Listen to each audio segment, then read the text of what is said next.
Bonjour à toutes et à tous et bienvenue dans Fleurs d'avocat. Je suis Lila Louise Maréchaux et dans ce podcast, je vais à la rencontre des avocats bien dans leur robe. Je reçois de bons retours suite au premier épisode de cette série d'été. L'idée a l'air de vous plaire et vous m'envoyez ravis.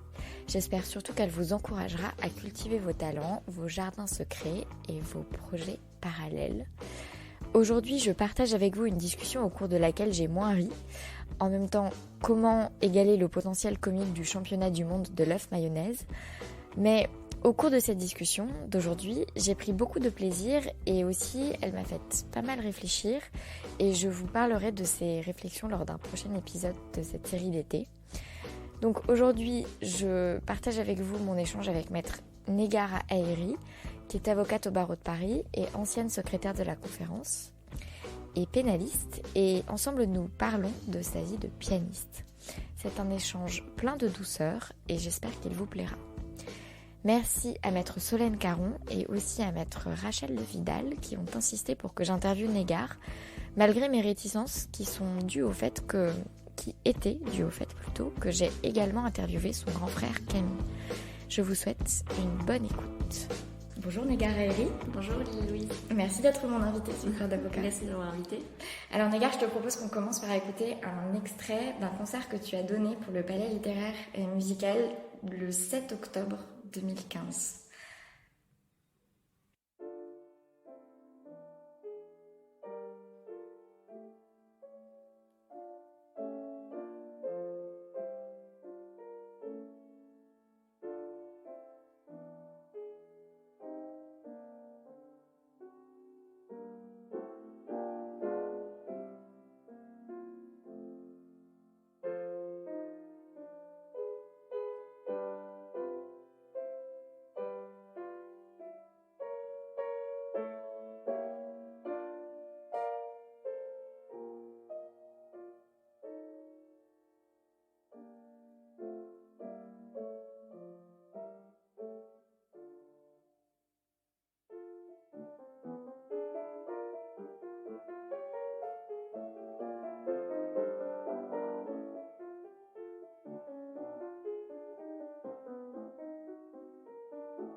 Alors Negar, est-ce que tu peux nous parler de ce morceau ?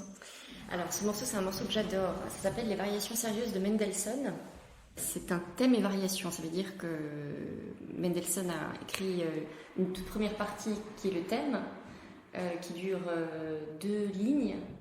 Et ensuite, il fait des variations sur ce thème tout au long du morceau. Et je crois qu'il y a, de mémoire, 17 variations, avec un final qui explose. Donc il y a toute une histoire. Le fil rouge, c'est évidemment le thème. Il y a toute une histoire comme ça qu'on peut imaginer entre le début et la fin.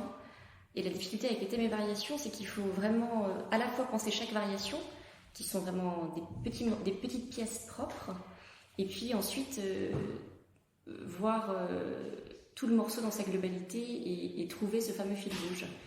Et c'est un morceau que j'adore, que j'avais travaillé il y a, 15 ans, Quand j'étais à Saint-Maur, au CNR de Saint-Maur, un conservatoire régional. J'ai travaillé avec un professeur que j'adore qui s'appelle David Braslowski.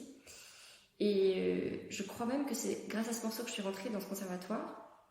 Et puis ensuite, quand Christian Charrière-Bournazel, notre ancien bâtonnier qui est le président de cette association, le Palais littéraire et musical, m'a proposé de faire un concert, je me suis dit que c'était l'occasion peut-être de reprendre ce morceau. De toute façon, j'avais pas trop le choix parce que je pouvais pas remonter un nouveau morceau.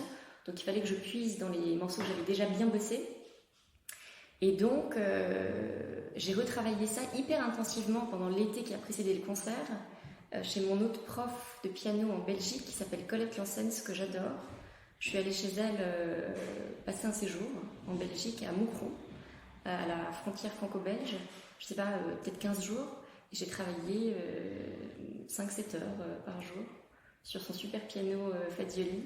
Enfin voilà, c'est des très beaux souvenirs qui sont à la fois liés au morceau, à la redécouverte du morceau, et puis à ce concert-là, qui était le premier depuis des années. C'est quoi le fil rouge alors? Ton fil rouge de ce morceau, c'est quoi? Moi, je m'étais inventé une histoire, c'est un peu ridicule, je m'étais inventé une histoire là-dessus que j'avais appelée Victor ou le Royaume des Morts. Raconte-nous cette histoire de Victor, le Royaume des Morts. C'était l'histoire d'un type que tout le monde pensait être fou, et qui se retrouve donc dans un hôpital psychiatrique, dans un asile de fous en fait. Et à la toute fin, il y a un renversement de situation évidemment. Les gens finissent par comprendre qu'ils étaient complètement plantés et que le fou, ça n'était certainement pas lui. Mais quand les gens le découvrent, il est évidemment trop tard et tout le monde a compris l'erreur, mais il met quand même fin à ses jours. Donc il y a une espèce de montée en puissance. Les dernières variations, elles explosent. Et elle se termine par une vraie chute. On fait à peu près toute la tessiture du piano. On passe des aigus au grave d'un coup, comme s'il y avait effectivement une chute. Donc je m'étais inventé cette histoire. Il fallait que je rende cette musique très narrative pour pouvoir, à mon sens, mieux l'interpréter. Et donc j'avais inventé cette histoire. Et je me souviens du titre, c'était Victor, je sais pas, dans le Royaume des Morts ou le Royaume des Morts, je sais plus trop, mais... Et c'est le même fil rouge il y a 15 ans, enfin du coup il y a 20 ans, qu'il y a 5 ans. Et oui, j'ai gardé le même. Je pense quand même que 15-20 ans après, je vais jouer différemment le morceau, avec la même base ou le même noyau sans doute, parce que je l'avais beaucoup travaillé. Donc il y a des réflexes qui sont venus, et puis j'avais beaucoup réfléchi à ce morceau, donc j'avais plus trop de marge de manœuvre pour modifier complètement l'interprétation. Mais je pense quand même, alors même que j'ai pas travaillé mon piano aussi régulièrement pendant les 15 ans qui m'ont séparée du jour où j'ai appris le morceau, je pense quand même qu'il y a eu une espèce d'évolution. Pas musculaire, pas technique, mais je sais pas, quelque chose dans la liberté que je pouvais avoir de penser certains passages. Je pense qu'il y a eu une maturation en fait. En fait, ce qui est très étonnant, c'est que ça évolue. Alors même qu'on ne fait rien, ça évolue parce que... Enfin, alors même qu'on ne fait rien, alors même qu'on ne travaille pas la musique évolue quand même parce que le fait de faire autre chose pendant cette période vient nourrir de manière assez mystérieuse en fait le morceau. C'est comme quand tu relis un livre et que...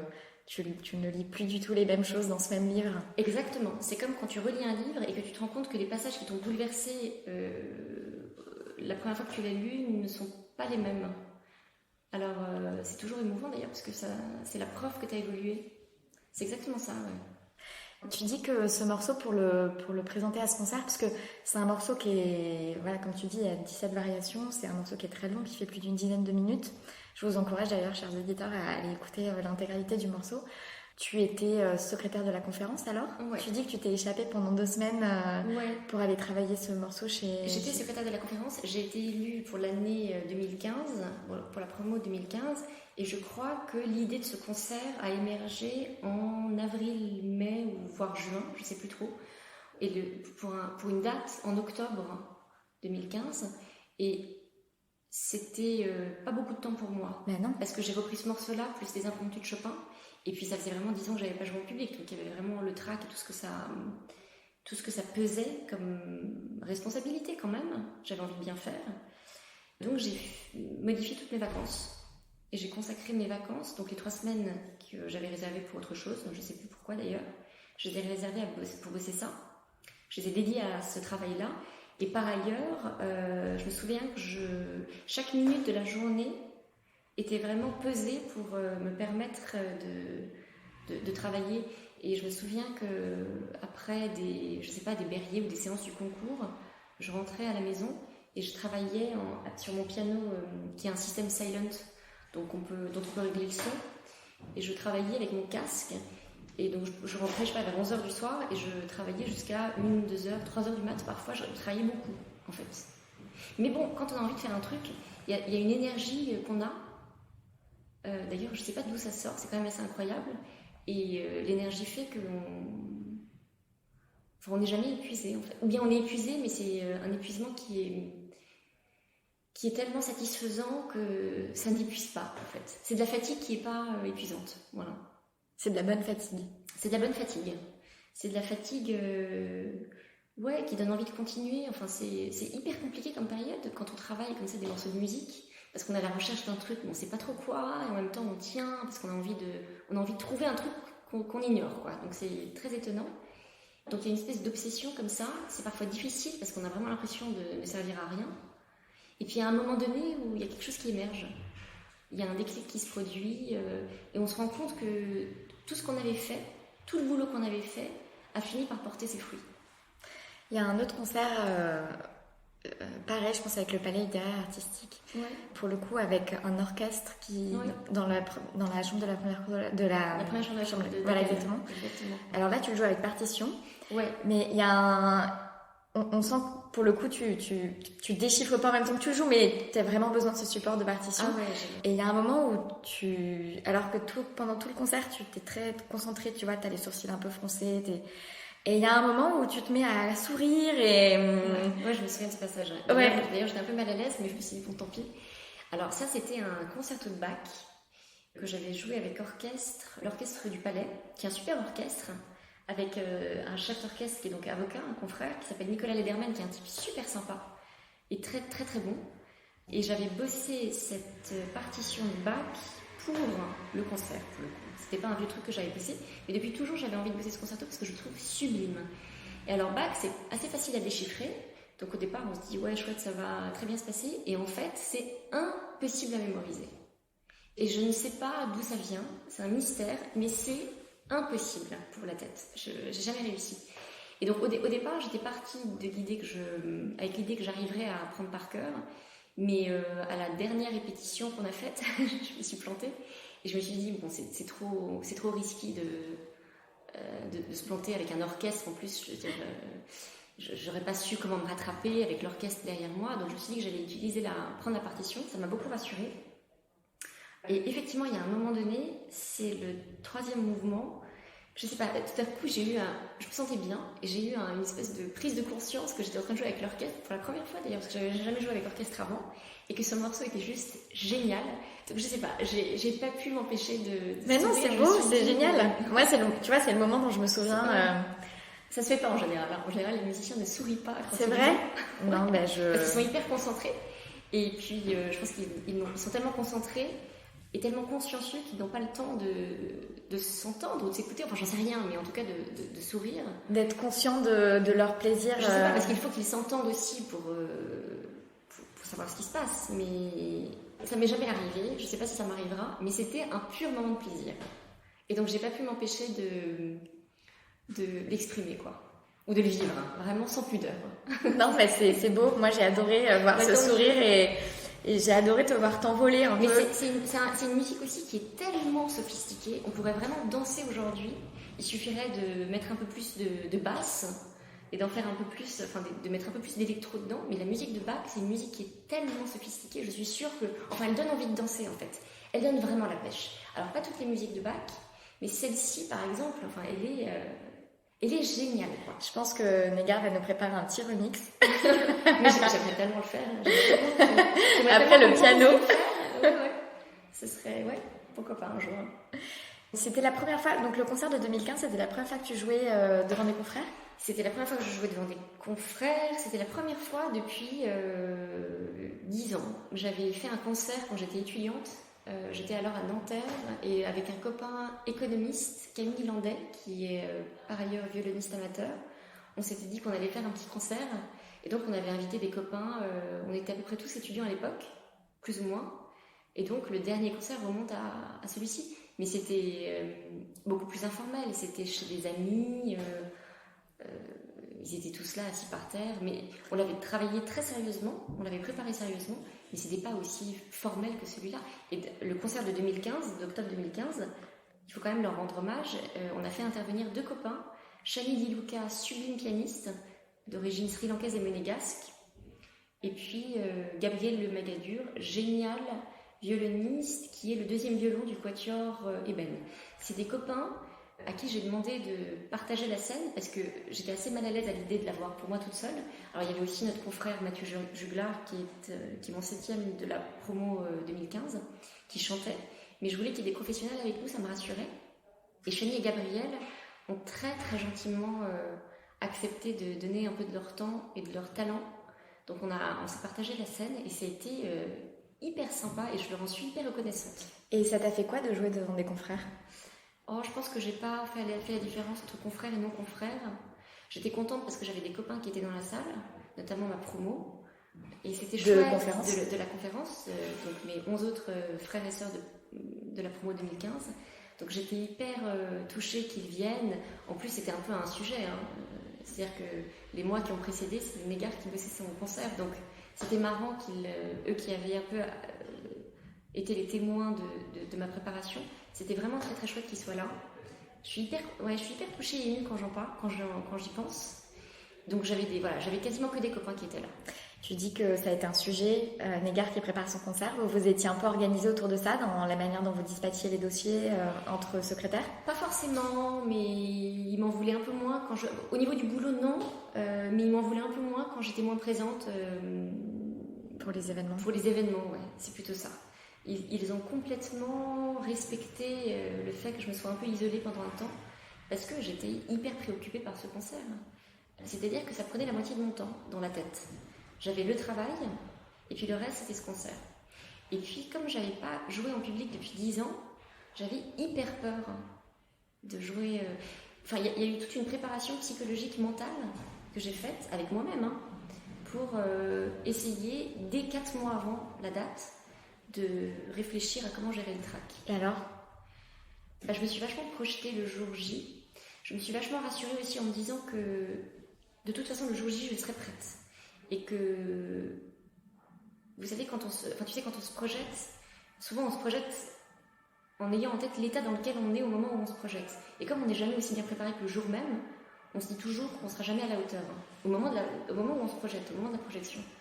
Et en fait, on oublie très souvent que quand on se projette, on fait fi de l'état dans lequel on est le jour même, et qu'en vrai, le jour même, on est toujours à peu près capable de faire ce qu'on a entrepris, quoi. Je sais pas si je suis claire. Ouais, très claire. C'est-à-dire que le cerveau a les dates en tête. Enfin, le cerveau est très intelligent. Et souvent, on sous-estime son cerveau, je pense. Donc, tu as fait confiance en ta future préparation ? C'est-à-dire que j'ai essayé de penser match après match, donc jour après jour, étape après étape, et en même temps, je me projetais en essayant de me dire que ça allait bien se passer parce que ça ne pouvait pas mal se passer étant donné la préparation que j'avais. Et puis, il y a un autre truc aussi, j'ai fini par me dire que le track, c'était un truc de prétentieux. Et ça m'a beaucoup rassurée aussi de penser comme ça. Je me suis dit, avoir le track, c'est un peu mégalo, parce que ça sous-entend qu'on est plus important que ce qu'on a à dire ou ce qu'on a à faire. C'est une manière de se dire que ça va être extrêmement gênant si jamais on se plante, si jamais on fait une mauvaise note, si jamais on fait une fausse note, parce qu'on va avoir une très mauvaise... les gens vont avoir une très mauvaise opinion de soi. Et puis je me suis dit, en fait, soit on s'en fout. On s'en fout de nous-mêmes, quoi. Ce qui est important, c'est de faire honneur au morceau et au compositeur. Et donc, en me rappelant quelle était la mission d'un musicien, c'est-à-dire rendre hommage au compositeur et être une espèce de vecteur entre le compositeur et les auditeurs, les spectateurs, j'ai un peu fini par m'effacer et j'ai fini par me dire que c'était pas très grave en fait si je me plantais. Je veux dire, ce qui m'arrivait à moi en tant que Negar n'était plus très grave finalement. Et le fait de me dire ça, je pense que ça m'a un peu ça a un peu retiré la responsabilité que je m'étais mise sur le dos. Et donc, j'étais un peu plus tranquille, en fait. Un peu plus sereine. T'as relativisé ton ego. J'ai relativisé mon ego. Ouais, en fait, à partir du moment où j'ai pigé que le track c'était un peu trop lié à moi, ben, j'ai fini par un peu moins l'avoir. Je me suis un peu interdit de l'avoir. Je me suis dit que c'était un peu ridicule. Que je n'ai pas grand chose, en fait. Et que c'était pas grave si du coup je faisais des fausses notes ou si je me plantais, c'était pas grave. C'était pas ça l'essentiel. Est-ce que le fait de dépasser cette peur pour ce concert, est-ce que ça a fait sauter d'autres peurs en général? Non, en fait, la peur, elle est toujours là. Simplement, on finit par se dire que c'est pas très grave. Et on finit par l'envisager avec un peu plus de sagesse et la combattre. Enfin, j'aime pas le mot combattre là-dedans, mais on a le trac, mais tu le connais quoi. Ouais, tu connais ta peur et tu... On se dit que c'est pas ça l'important, en fait. Ouais, le trac, je pense que ça disparaît jamais. La peur, ça disparaît jamais. Tout est comment ensuite on va tenter de le vaincre, en fait, le trac. Donc, je l'ai... Et c'est marrant parce qu'on avait une audience avec une consoeur, une amie, là, la semaine dernière, au TGI de Paris, devant le tribunal correctionnel. Et pareil, on était hyper traqueuses et je me disais, mais mince, en fait, ça ne partira jamais, en fait. Jamais, jamais, jamais. Simplement, avec l'expérience et la réflexion et la gestion de ce trac, je veux dire, toutes les réflexions sur la gestion de ce trac, on finit par l'accepter, en fait. Il y a une forme de résignation, comme si ça faisait partie de nous, mais que, voilà, il fallait faire avec, voilà. Mais est-ce que la perte du trac, c'est pas la perte de l'intérêt aussi? Mais justement, je pense qu'on perd jamais le trac. Et c'est vrai que... Ou quand on perd, c'est qu'il faut se préoccuper. Ou que quand on perd, il faut se préoccuper, je suis d'accord. Je suis d'accord. On ne peut pas ne pas avoir le trac. Parce que quand même, il y a des enjeux, surtout en droit pénal. Il y a des enjeux, quand même, on se met un peu à nu, quoi. On parle, on nous juge aussi, en fait, l'air de rien. Mais bon, tant qu'on essaie de se dire que le plus important, c'est pas soi, mais la chose pour laquelle on se bat, bah... on vit un peu mieux avec, je pense. Mais c'est vrai que ne pas du tout avoir le trac, alors je ne sais pas si ça existe. Ceux qui le disent, je ne sais pas s'ils sont conscients de ce qu'ils disent. Mais c'est vrai qu'on peut avoir le sentiment que sans trac, on est moins conscient, on est moins concentré, l'acuité est moins là, en fait. Il faut essayer d'en faire un copain. Voilà, je pense. Et le piano, c'est donc une grande partie de toi? Ouais. Qu'est-ce que ça te fait de te mettre un peu à nu via le piano, aussi dans ta sphère professionnelle? Je sais pas si je le vois comme ça. Ça fait tellement partie de moi, ou en tout cas c'est tellement quelque chose que j'aime. Je trouve ça un peu prétentieux de dire que ça fait partie de moi parce que c'est pas comme si je ne faisais que ça. Par exemple, là ça fait quand même pas mal de temps que j'ai pas travaillé. Mais c'est tellement... J'aime tellement ça que... En fait, je crois que je m'interroge même pas sur ce que les autres pensent. C'est presque naturel d'en parler, de le penser, de le vivre à travers des concerts que je vois ou avec des copains musiciens ou les petits concerts que je fais. Donc, et puis j'aime bien l'idée qu'on fasse autre chose. J'aime bien l'idée qu'on fasse quelque chose d'artistique surtout. Surtout avec notre métier qui est assez difficile. Donc,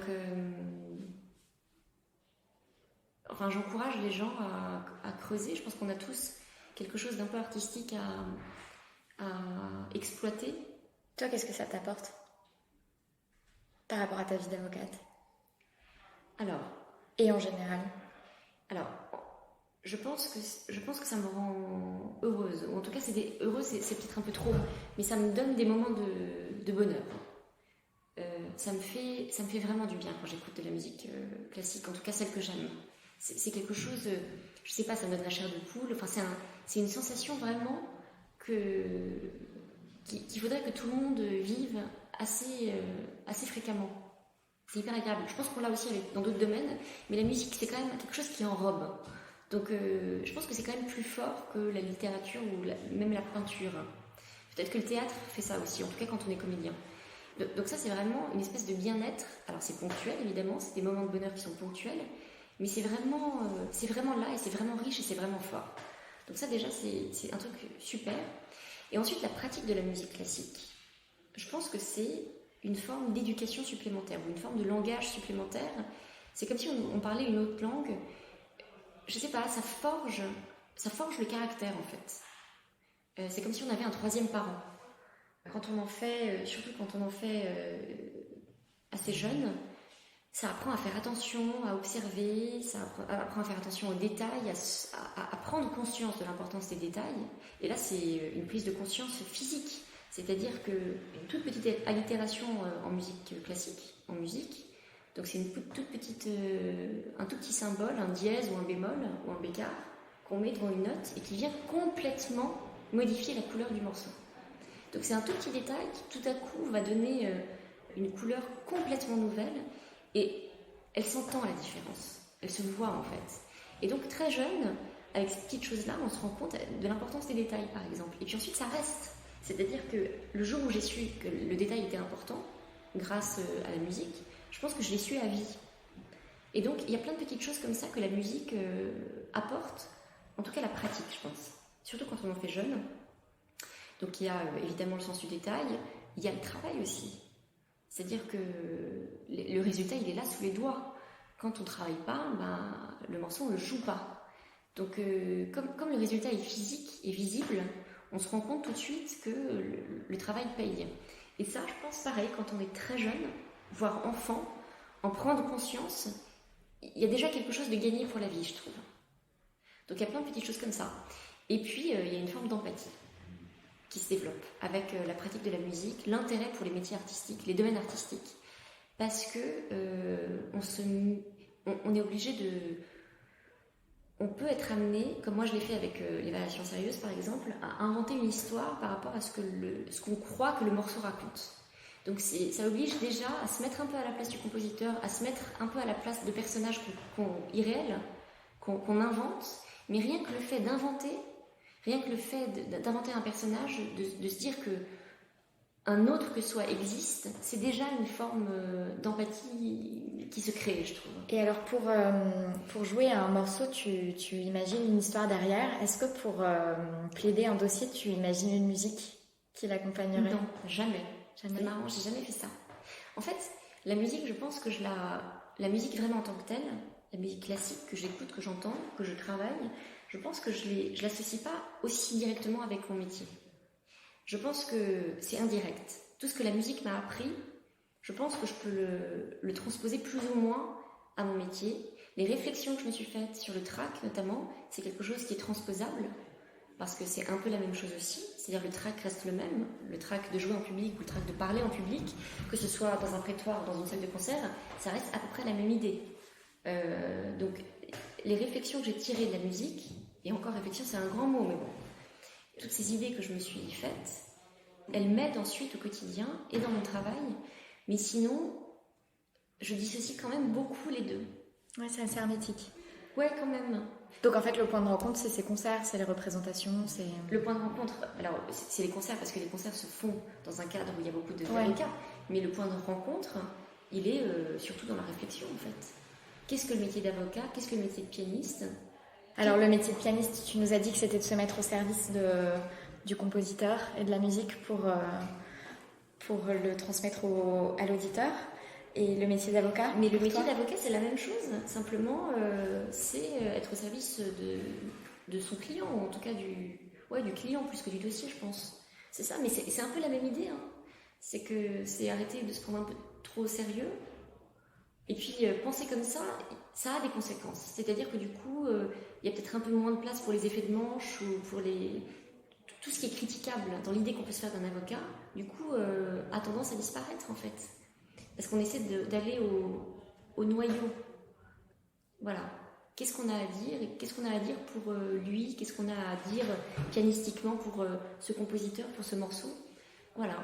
En fait, dans les deux cas, en allant à la source, je trouve qu'on se débarrasse beaucoup de tares qu'on pourrait avoir. Donc toi, tu fais un gros travail d'épuration. Ouais, on peut dire ça comme ça. En tout cas, j'aime bien l'idée qu'il faut aller à la source. Il faut aller à la définition des choses. Ça, j'aime bien. Voilà, qu'est-ce que c'est un pianiste? Qu'est-ce que c'est un avocat? De la même manière qu'on pourrait se dire ensuite qu'est-ce que c'est qu'un médecin. Enfin, j'en sais rien, j'ai pas pensé aux autres métiers, mais ouais, j'aime bien ça. Et à la source, c'est là qu'il y a des similitudes en fait, et que des passerelles peuvent se faire. C'est quand on va à la source. Il n'y a pas de piano dans ton cabinet? Et non, il n'y a pas de piano, heureusement. Sinon tu jouerais toute la journée? Non, je pense pas. Non, je jouerais pas forcément, en tout cas, je jouerais n'importe quoi. Non, il n'y a pas de piano au cabinet. On s'était demandé si on n'allait pas en prendre un comme ça pour rigoler. Mais bon, il n'y aurait pas eu de place pour les livres ensuite et les codes. Ouais. Donc, un code est plus important qu'un piano. Quand même, en tout cas dans un cabinet d'avocat. Ouais. Bon, merci beaucoup Nagar. Mais de rien. Merci à pour cette toi. interview.